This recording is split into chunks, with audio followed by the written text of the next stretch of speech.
Jadi di sini saya akan menjelaskan alat dan bahan apa saja yang dibutuhkan dalam melakukan praktikum konservasi acara terumbu karang.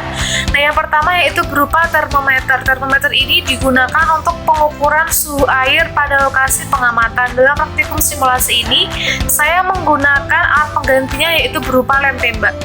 Seperti ini. Selanjutnya ada refraktometer. Refraktometer ini digunakan untuk pengukuran salinitas pada lokasi pengamatan. Dalam praktikum ini saya menggunakan alat penggantinya yaitu berupa tip X kering. Seperti ini. Nah, selanjutnya yaitu berupa pH meter. pH meter ini digunakan untuk pengukuran pH air pada lokasi pengamatan atau perairan. Nah, untuk pH meter ini saya menggunakan penggantinya yaitu berupa wadah obat seperti ini. Nah, selanjutnya yaitu berupa GPS. GPS ini digunakan untuk pencatatan koordinat pada lokasi pengamatan. Nah, pada praktikum simulasi ini saya menggunakan alat penggantinya yaitu berupa mouse seperti ini. Nah, selanjutnya ada rometer yang berukuran 50 meter. Rometer ini digunakan sebagai transek garis dalam melakukan pengambilan data terumbu karang. Nah, transek garis ini saya menggunakan penggantinya yaitu berupa meteran jahit seperti ini. Nah, selanjutnya yaitu berupa snorkel atau set alat dasar yang berupa fins, masker maupun snorkel. Nah, untuk maskernya saya menggunakan alat penggantinya yaitu berupa kacamata las. Nah, untuk finsnya dapat dilihat pada gambar berikut. Untuk snorkelnya juga dapat dilihat pada gambar berikut. Nah, ketiga alat ini merupakan set alat yang digunakan sebagai penunjang untuk pengambilan data terumbu karang pada perairan atau kedalaman perairan tertentu. Nah, selanjutnya yaitu berupa papan plastik atau kertas tahan air yang berguna untuk mencatat data pengamatan agar tidak hilang oleh air. Dalam praktikum ini saya menggunakan penggantinya yaitu berupa kertas yang sudah dilaminating seperti ini. Nah, selanjutnya yaitu berupa clipboard. Nah, clipboard ini digunakan dalam pengamatan terumbu karang sebagai alat dalam melakukan pencatatan data. Nah, selanjutnya yaitu berupa alat tulis, spidol maupun pensil ataupun ballpoint waterproof. Nah, alat ini berguna untuk mencatat hasil pengamatan yang diperoleh. Nah, selanjutnya yaitu berupa botol sampel air yang diasumsikan ini berukuran 600 ml, di mana digunakan untuk wadah sampel air yang kita ambil pada lokasi pengamatan. Nah, selanjutnya yaitu lembar identifikasi jenis karang. Nah, lembar ini berguna untuk membantu dalam pengamatan jenis karang yang ada di perairan. Dalam hal ini saya menggunakan penggantinya yaitu berupa lembar identifikasi lamun. Nah, selanjutnya yaitu berupa frame berukuran 58 x 44 cm. Frame ini berguna dalam melakukan pengamatan karang di perairan atau kedalaman perairan tertentu. Dalam hal ini saya menggunakan alat penggantinya yaitu berupa penyaring tanah seperti ini. Nah, ini diasumsikan berukuran 58 x 44 cm ya teman-teman. Nah, yang terakhir yaitu berupa kamera underwater atau kamera bawah air yang berguna untuk mendokumentasikan hasil pengamatan karang yang kita peroleh. Dalam hal ini saya menggunakan pengganti yaitu berupa kamera HP seperti ini.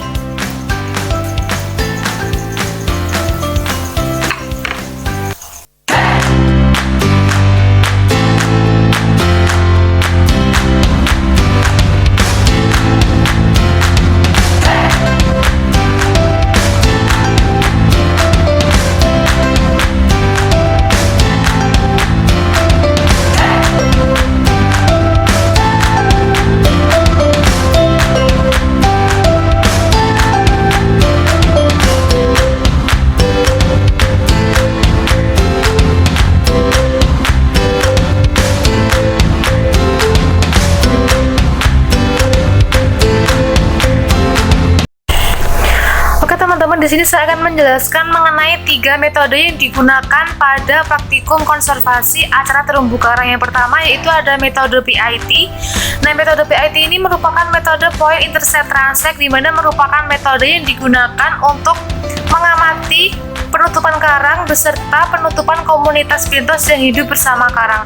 Yang kedua yaitu metode LIT atau Line Intercept Transect, merupakan metode yang sama seperti PIT, yaitu merupakan metode untuk mengidentifikasi penutupan karang beserta penutupan komunitas bentos yang hidup bersama karang. Oke teman-teman, untuk metode yang ketiga yaitu merupakan metode UPT atau Underwater Photo Transect, merupakan metode yang memanfaatkan teknologi digital maupun teknologi piranti perangkat lunak seperti CPCM maupun Microsoft Excel untuk mengolah datanya.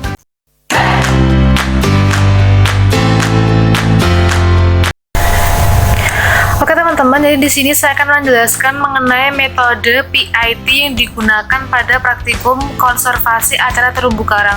Alat bahan yang digunakan pada metode PIT ini yang pertama yaitu merupakan GPS, di mana digunakan untuk pencatatan koordinat pada lokasi pengamatan. Dalam praktikum simulasi ini saya menggunakan alat berupa mouse seperti ini, di mana ini digunakan untuk pencatatan koordinat pada lokasi pengamatan. Yang kedua yaitu berupa rollmeter berukuran 50 meter, di mana dalam hal ini saya menggunakan meteran jahit seperti ini. Nah, rollmeter ini digunakan sebagai garis ransek dalam melakukan pengamatan terumbu karang metode PIT. Yang ketiga berupa snorkel set, meliputi masker, snorkel, dan juga fins. Untuk maskernya saya menggunakan alat pengganti yaitu berupa kacamata las. Nah, untuk snorkel dapat dilihat pada gambar berikut, dan untuk fins juga dapat dilihat pada gambar berikut. Nah, untuk alat snorkel set ini merupakan alat yang digunakan dalam menunjang pengambilan data pada metode PIT. Kemudian selanjutnya ada papan plastik atau kertas tahan air yang digunakan untuk pencatatan hasil pengamatan pada metode PIT. Dalam hal ini saya menggunakan kertas laminating sebagai penggantinya seperti ini. Nah, selanjutnya yaitu berupa clipboard. Clipboard ini digunakan sebagai alas dalam melakukan pencatatan hasil pengamatan pada metode PIT. Ini merupakan alas atau clipboard yang digunakan pada metode PIT. Kemudian selanjutnya ada alat tulis berupa pensil maupun spidol waterproof. Seperti ini teman-teman. Nah, alat tulis ini digunakan dalam melakukan pencatatan hasil yang diperoleh pada metode PIT. Kemudian selanjutnya ada termometer. Termometer ini digunakan untuk mengukur suhu air maupun suhu udara pada lokasi pengamatan.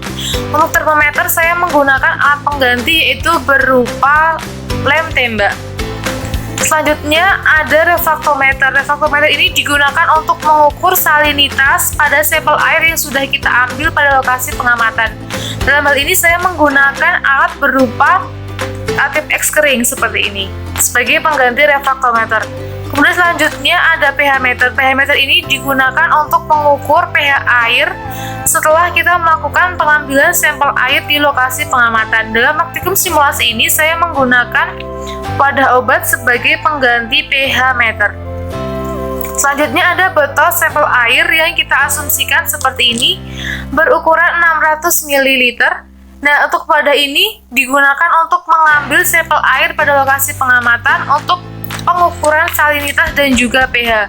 Selanjutnya ada lembar identifikasi jenis karang. Dalam hal ini saya menggunakan lembar identifikasi rumput laut seperti ini. Nah, lembar ini digunakan untuk memudahkan dalam melakukan identifikasi jenis karang pada bawah air. Selanjutnya ada kamera bawah air atau underwater yang digunakan untuk dokumentasi. Dalam hal ini saya menggunakan kamera HP seperti ini untuk dokumentasi hasil yang didapatkan. Oke teman-teman, sebelum kita memulai simulasi pada praktikum konservasi acara terumbu karang metode PIT, saya ingin menjelaskan beberapa langkah yang harus kita tempuh untuk melakukan simulasi ini. Dan yang pertama, untuk metode PIT ini yang pertama yaitu penentuan garis transek, di mana untuk garis transek ini harus sejajar dengan garis pantai. Nah, selanjutnya yang kedua yaitu pemasangan garis transek atau rollmeter per stasiun, di mana dengan posisi sejajar garis pantai seperti yang sudah saya sampaikan tadi. Untuk yang ketiga yaitu dengan penentuan titik pengambilan sampel, di mana untuk metode PIT ini pengambilan sampelnya setiap 50 cm. Untuk yang keempat yaitu transek atau rollmeternya ini sudah harus diberi tanda ya teman-teman setiap pengamatan, di mana panjang transek yang digunakan yaitu 20 meter diberi tanda setiap 50 cm, sehingga total ada 40 tanda. Kemudian yang selanjutnya yaitu pemberian tanda ini digunakan untuk memudahkan dalam melakukan pengamatan. Nah, untuk yang kelima yaitu pengamatan ini dilakukan dengan pengamatan waveform pada karang sepanjang garis transek, di mana untuk pencatatan atau bagaimana cara kita mencatat hasil datanya itu pada titik terakhir saat kita melakukan pengamatan waveform atau meteran terakhir di waveform tersebut. Oke teman-teman, metode PIT ini merupakan metode yang digunakan untuk memantau kondisi karang hidup dan biota pendukung lainnya di suatu lokasi terumbu karang dengan cara mudah dan dalam waktu yang cepat. Untuk ilustrasi bagaimana cara kita menggelar transeknya adalah sebagai berikut ini.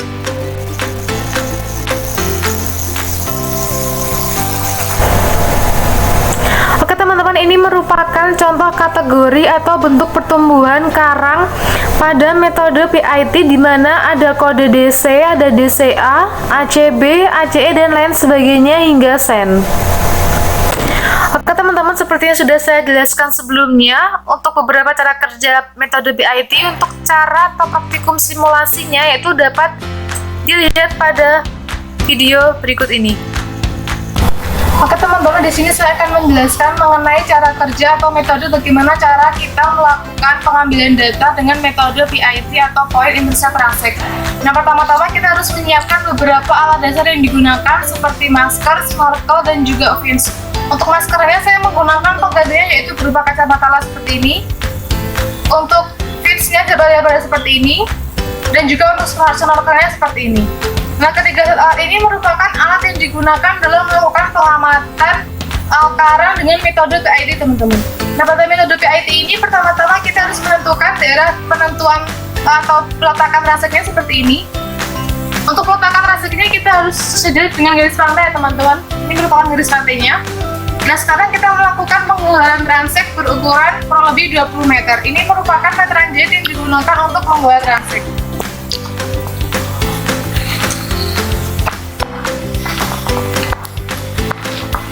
Nah, setelah kita melakukan peletakan transek, selanjutnya yaitu kita melakukan pengamatan terumbu karang setiap 50 cm sepanjang transek ini.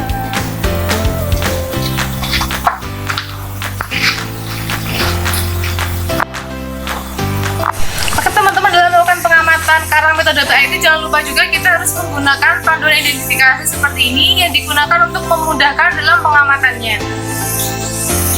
Oke teman-teman, di sini kita akan melakukan pengamatan jenis karang apa saja yang sudah kita dapatkan pada metode PIT.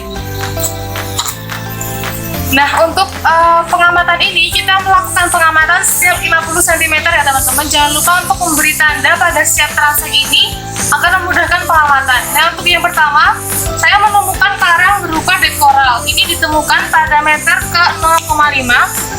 Kemudian kita lihat pada tabel berikut ini. Nah, selanjutnya yang kedua, saya menemukan berupa sand atau pasir itu di meter ke 1. Ini merupakan titik terakhir ditemukan sand. Kemudian yang ketiga itu ada ACB atau Acropora branching, itu ditemukan pada meter ke 1,5.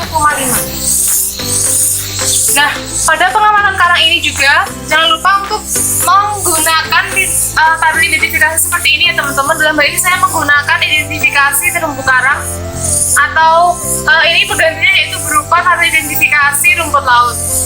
Nah, setelah kita melakukan pengamatan karang, selanjutnya kita melakukan dokumentasi pada karang yang sudah kita amati.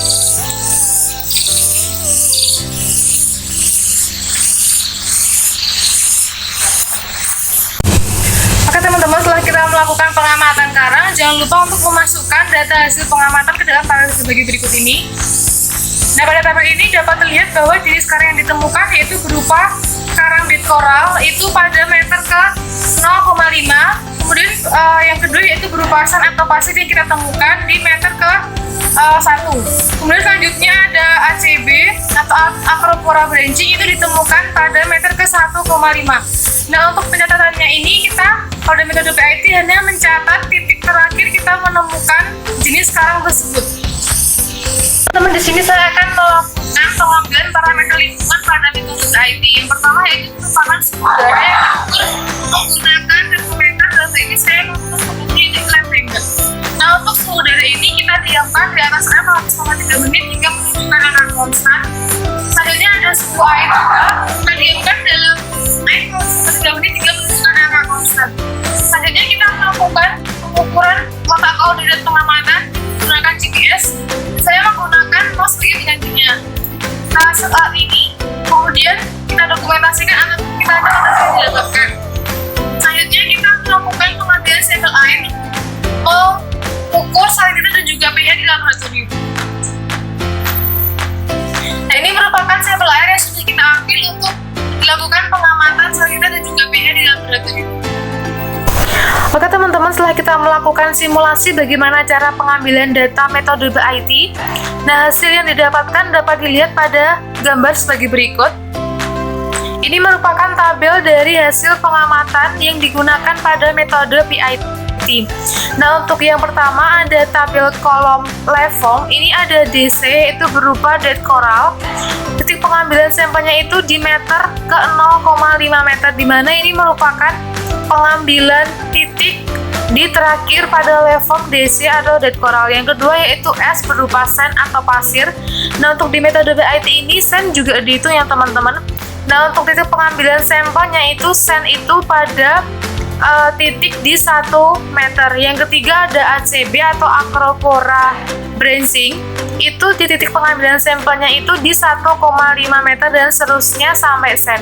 Nah, untuk pengambilan sampel ini memang sesuai dengan metode PIT, yaitu kita melakukan pengamatan di setiap 50 cm atau 0,5 meter.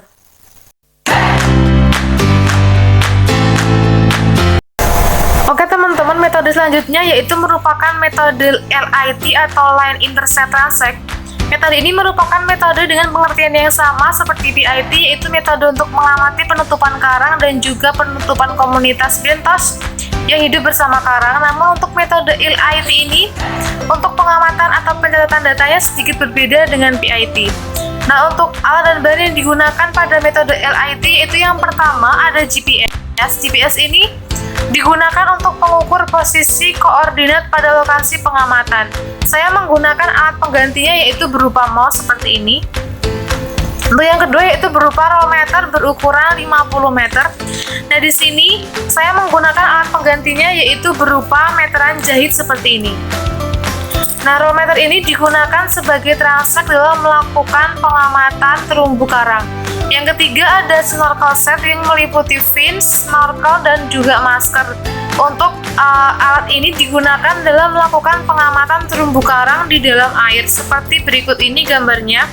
Untuk masker saya menggunakan pengganti yaitu berupa alat kacamata las. Selanjutnya untuk yang kedua ada snorkel seperti ini. Untuk fins juga seperti ini. Nah, untuk yang selanjutnya yaitu berupa papan plastik atau kertas tahan air yang digunakan untuk mencatat data dari hasil pengamatan. Dalam hal ini saya menggunakan kertas yang sudah dilaminating seperti ini. Nah, untuk selanjutnya yaitu berupa ada alat tulis yang digunakan seperti pensil maupun spidol waterproof seperti ini. Alat ini digunakan untuk mencatat hasil data pengamatan yang diperoleh. Selanjutnya ada papan clipboard. Papan ini digunakan untuk sebagai alat dalam melakukan pencatatan data pada bawah air. Nah, selanjutnya ada termometer yang digunakan untuk mengukur suhu air maupun suhu udara. Termometer ini saya menggunakan alat penggantinya yaitu berupa lem tembak seperti ini. Selanjutnya ada refraktometer yang digunakan untuk mengukur salinitas, di mana saya menggunakan alat penggantinya yaitu berupa tip X kering seperti ini. Selanjutnya ada pH meter yang digunakan untuk mengukur pH air. Ini diukur pada saat setelah kita melakukan pengambilan sampel air. Nah, untuk pH meter ini saya menggunakan penggantinya yaitu berupa wadah obat. Selanjutnya ada botol sampel air berukuran 600 ml seperti ini yang kita asumsikan 600 ml. Ini digunakan untuk mengambil sampel air pada lokasi pengamatan. Untuk selanjutnya dilakukan pengukuran salinitas dan juga pH. Nah, untuk yang selanjutnya ada lembar identifikasi karang, di mana untuk membantu kita melakukan pengamatan karang. Dalam hal ini saya menggunakan lembar identifikasi rumput laut seperti ini. Selanjutnya ada kamera bawah air atau kamera underwater, yaitu digunakan sebagai dokumentasi dalam melakukan pengamatan karang. Nah, untuk kamera bahaya ini saya menggunakan alat penggantinya yaitu berupa kamera HP seperti ini. Oke teman-teman, saya di sini akan menjelaskan mengenai cara kerja dari metode LIT atau Light Intercept Transect. Nah, untuk metode ini sedikit berbeda dengan yang PIT ya teman-teman. Untuk metode LIT ini yang pertama, kita menentukan penentuan garis transect. Dimana untuk pemasangan garis transect ini, atau rollmeter di stasiun harus sejajar dengan garis pantai. Untuk yang ketiga yaitu pengamatan waveform karang sepanjang garis transect. Ini dilakukan dengan pencatatan transisi maupun dengan panjang waveform. Selanjutnya yaitu untuk pengukuran suhu air dan suhu udara dengan menggunakan termometer. Dan yang kelima yaitu pengambilan sampel air untuk pengukuran salinita dan juga pH di laboratorium. Untuk bagaimana cara simulasi praktikumnya dapat dilihat pada sebagai berikut. Di sini saya akan menjelaskan mengenai metode LIT atau Light Intercept Transect dalam praktikum konservasi acara terumbu karang. Nah, untuk LIT ini untuk metodenya hampir sama dengan PIT, hanya saja untuk catatannya itu di waveform dengan transisi dan juga panjang. Nah, pertama kita melakukan penggelaran transect seperti ini. Untuk transectnya kita gelar dengan sejajar garis pantai teman-teman. Ini merupakan garis pantainya. Terus dengan sejajar garis pantai. Selanjutnya, untuk metode LIT ini jangan lupa juga untuk menggunakan alat dasar seperti masker, fins maupun snorkel. Nah, untuk maskernya saya menggunakan alat penggantinya yaitu berupa les kacamata las seperti ini. Untuk snorkelnya seperti ini. Dan untuk finsnya seperti ini. Nah, ketiga alat ini merupakan alat yang digunakan dalam melakukan pengamatan karang dengan metode LIT. Nah, pada metode LIT ini, kita melakukan pengamatan karang dengan menggunakan tabel identifikasi jenis karang. Dalam hal ini, saya menggunakan tabel identifikasi rumput laut. Yang pertama, kita melakukan pengamatan jenis karang. Yang pertama, saya menemukan karang berupa dead coral seperti ini, teman-teman. Nah, ini kita catat, kita ditemukan dead coral ini pada titik terakhir yaitu 32 cm, misalkan. Mari kita catat. Nah, untuk panjang karang dead coral ini yaitu berupa 32 cm juga teman-teman, seperti pada tabel berikut. Nah, selanjutnya yang kedua yaitu berupa sand. Sand ini ditemukan untuk yang terakhirnya itu pada centimeter ke 40 atau merupakan transisi ke 40 cm. Kemudian untuk panjangnya dari sand ini kita melakukan pengurangan 40 dikurangi 32 dari yang sebelumnya yaitu berupa 8 cm dan seterusnya hingga transect ke 20 meter ya teman-teman. Untuk pengamatan metode LIT ini, teman-teman dalam melakukan pengamatan terumbu karang metode LIT ini juga jangan lupa untuk melakukan dokumentasi pada jenis karang yang sudah kita dapatkan. Yang pertama ada dead coral, kita dokumentasikan. Kemudian ada sand. Dan seterusnya hingga meter ke 20 ya teman-teman.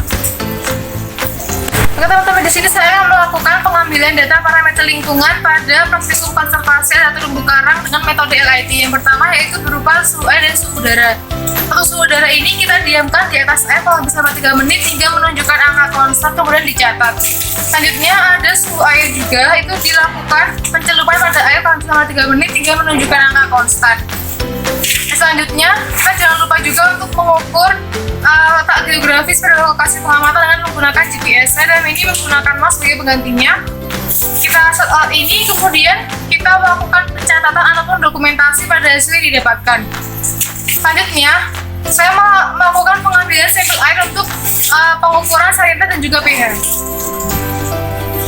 Ini merupakan sampel air yang sudah saya dapatkan untuk pengukuran salinita dan juga pH di laboratorium. Oke teman-teman, setelah kita melakukan simulasi praktikum pada metode LIT, ini merupakan ilustrasi gambar dari kita melakukan pengamatan metode LIT. Dapat dilihat bahwa terdapat beberapa waveform seperti DC, ACB, SC, ACS, ACB maupun ACB.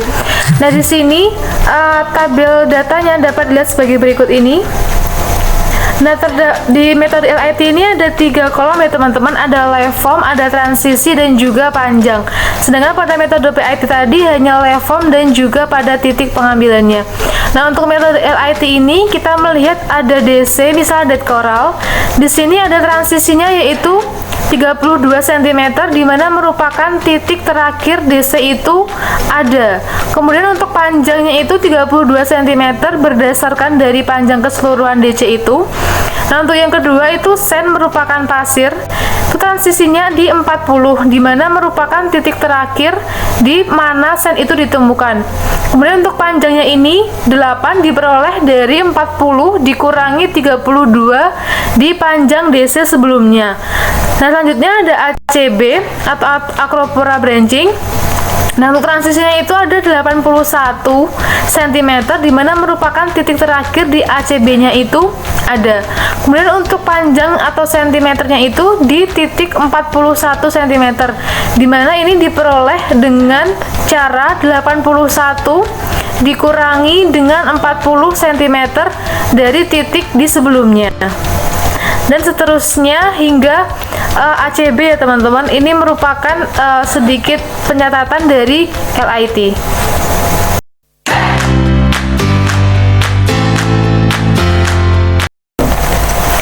Oke teman-teman, metode ketiga yaitu merupakan metode UPT atau underwater photo transect. Nah, UPT ini merupakan metode yang berbeda dari LIT dan juga PIT. Untuk metode UPT ini kita hanya menggunakan data berupa foto yang kita ambil pada lokasi pengamatan. Nah, selanjutnya kita mengolah data tersebut menggunakan aplikasi CPCE dan juga Excel. Nah, untuk bagaimana cara kita melakukan pengambilan datanya itu dapat dilihat pada sebagai berikut. Nah, ini merupakan ilustrasi dari pengambilan data UPT, di mana untuk langkah-langkahnya itu kita menentukan garis transeknya terlebih dahulu berukuran 50 meter. Kemudian selanjutnya kita melakukan pemotretan terumbu karang, di mana pada meteran nomor ganjil diletakkan di sebelah kiri transek, sedangkan untuk yang nomor genap itu plotnya diletakkan di sebelah kanan transek.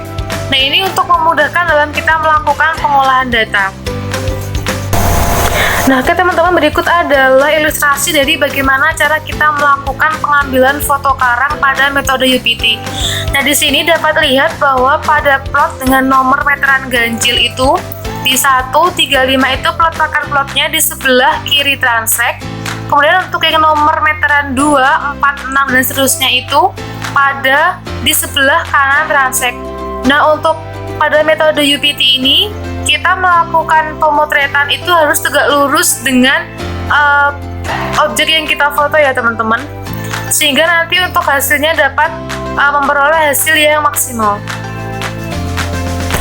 Oke teman-teman, beberapa tips yang harus kita lakukan untuk pengambilan data pada UPT, yaitu yang pertama, pengambilan foto dilakukan tegak lurus dengan transek. Nah, yang kedua itu usahakan seluruh plot itu masuk ke dalam foto atau frame foto. Kemudian yang ketiga itu usahakan plot dapat semaksimal mungkin ada di pinggir frame foto. Yang keempat yaitu orang yang mengambil foto itu diusahakan memiliki buoyancy yang baik agar nanti dapat untuk pengambilan datanya itu lebih aman. Oke teman-teman, berdasarkan dari penjelasan sebelumnya tentang metode bagaimana cara kita mengambil data, nah selanjutnya kita akan melakukan simulasi praktikum pada metode UPT acara terumbu karang ini. Oke teman-teman, dalam melakukan pengambilan data metode UPT, LIT maupun PIT juga sama, kita harus menggunakan set alat dasar, yaitu berupa masker, snorkel, dan juga fins. Untuk maskernya saya menggunakan penggantinya yaitu berupa kacamata seperti ini. Untuk snorkelnya seperti ini, dan untuk finsnya seperti ini. Nah, ketika alat ini merupakan set alat yang digunakan dalam melakukan pengamatan pada metode UPT. Di sini saya akan menjelaskan mengenai metode UPT atau underwater photo transect pada praktikum konservasi acara terumbu karang. Untuk UPT ini kita juga menggunakan transect berukuran diasumsikan 20 meter ya teman-teman. Dan namun dalam UPT ini kita hanya melakukan pengambilan foto karang saja atau waveform karang. Nah, pertama kita melakukan penggalian transect dengan menggunakan meteran jaya sebagai penggantinya, itu sejajar dengan garis pantai.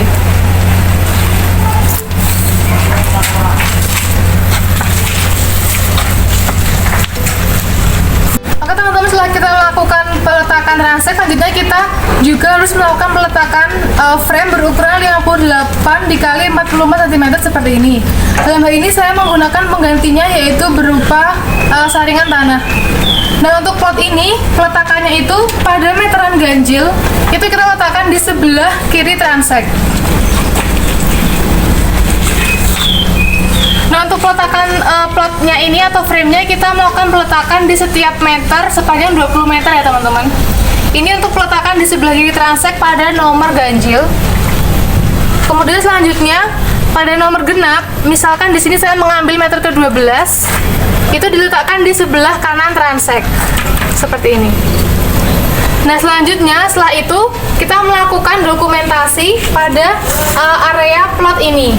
Nah, untuk dokumentasinya kita harus tegak lurus dengan plot ya teman-teman. Dan juga plot ini harus semuanya masuk ke dalam foto. Nah, untuk selanjutnya juga untuk meteran ganjil, misalkan kita ambil meter ke 17, itu juga diletakkan di sebelah kiri transek seperti ini. Kemudian kita foto juga.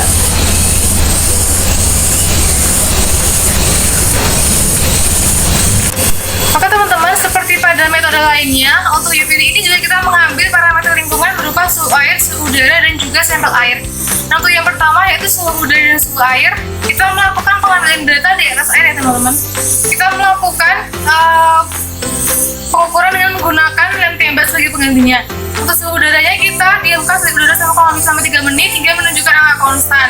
Selanjutnya untuk suhu airnya juga sama, kita melakukan pencelupan ke dalam air hingga kurang lebih selama 3 menit hingga menunjukkan angka konstan. Kemudian kita catat data yang didapatkan. Selanjutnya kita melakukan pengambilan sampel air dengan menggunakan botol ini. Nah, untuk sampel air ini kita gunakan untuk pengukuran salinitas dan juga pH di laboratorium. Nah, ini merupakan sampel air yang sudah saya dapatkan untuk pengukuran salinitas dan juga pH. UPT ini jangan lupa juga kita harus melakukan pencatatan letak koordinat dengan menggunakan GPS. Saya menggunakan NOAA sebagai penggantinya. Alat ini kita save, kemudian kita dokumentasikan maupun kita catat hasil koordinat yang didapatkan pada lokasi pengamatan. Oke teman-teman, untuk informasi tambahan untuk metode UPT ini, kita dalam melakukan penyelaman tidak perlu menggunakan identifikasi dikarenakan pada metode UPT kita hanya mengambil foto pada area plot saja, kemudian selanjutnya kita melakukan pengolahan data dengan menggunakan CPCE. Nah, untuk bagaimana cara kita melakukan pengolahan datanya? Pertama, kita melakukan atau membuat subfolder seperti ini. Kemudian kita membuat subfolder lagi. Setelah itu kita mengolah data atau fotonya dengan menggunakan CPCE. Setelah itu kita melakukan pemindahan data, penyimpanan data tersebut pada file Excel. Oke teman-teman, setelah kita melakukan pengambilan data pada lokasi pengamatan, selanjutnya kita melakukan pengolahan data pada UPT. Nah, metode penelitian yang pertama yaitu kita mengelompokkan foto dalam folder-folder seperti berikut ini. Kemudian selanjutnya kita melakukan pengelompokan juga pada subfolder. Dan selanjutnya kita melakukan penamaan file foto pada folder tersebut. Kemudian selanjutnya kita pengolahan foto tersebut dengan menggunakan aplikasi CPCE. Nah, selanjutnya kita identifikasi tipe pertumbuhan dan spesies karang tersebut apa. Nah, ini dilakukan pada titik-titik acak saat identifikasi. Nah, selanjutnya kita melakukan proses analisis yang diteruskan ke program Microsoft Excel. Dan hasil akhirnya juga dapat ditampilkan pada bentuk Microsoft Excel.